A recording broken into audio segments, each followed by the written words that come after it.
പാലക്കാട് എങ്ങനെയാണ് ശോഭാ സുരേന്ദ്രൻ തോറ്റത്? എന്റെ പുണ്യതയമ്മേ, അത് ഇതുവരെ മനസ്സിലായില്ലേ? ജനം വോട്ട് ചെയ്തില്ല, ചേച്ചി പൊട്ടി.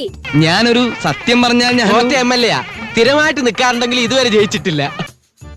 കേക്കട്ടെ അടുത്ത വിവരിക്കേട്. കോൺഗ്രസിന്റെ ഉള്ള 42% 48% വാങ്ങിയിട്ടല്ല കോൺഗ്രസ് വിജയിച്ചത്. മാർക്സിസ്റ്റ് പാർട്ടിയുടെ ശതമാനം താഴേക്ക് പോയത് കൊണ്ടാണ്. അപ്പൊ അതിൽ ഇനി അതൊന്നും പറഞ്ഞിട്ട് കാര്യമില്ല. ജയം എന്ന് പറയുന്നത് ജയമാണ് ജനാധിപത്യത്തിൽ. ആ ജയത്തെ തീർച്ചയായിട്ടും അംഗീകരിക്കും. ജയിക്കാറില്ല എന്ന് വെച്ച് സ്വാധീനത്തിന് ഒരു കുറവില്ല. എല്ലാം ഇതിനകത്താ. എന്ത് സഹായം ആവശ്യമുണ്ടെങ്കിലും നിങ്ങൾക്ക് എന്നോട് ചോദിക്കാം. പാലക്കാട്ടുകാർക്ക് 2 MLA ഉണ്ടാകും. ഒരാൾ നിയമസഭയ്ക്കകത്തായിരിക്കും, ഒരാൾ പാലക്കാടിലെ ജനങ്ങൾക്കിടയിലായിരിക്കും. ഞാനൊരു നിഴൽ MLA ആയിരിക്കും. കലക്കി. എന്തായാലും പാലക്കാടുകാരുടെ ഒരു ഭാഗ്യമേ. വേറെ ഒരു ജില്ലക്കും കിട്ടിയിട്ടില്ല 2 MLA.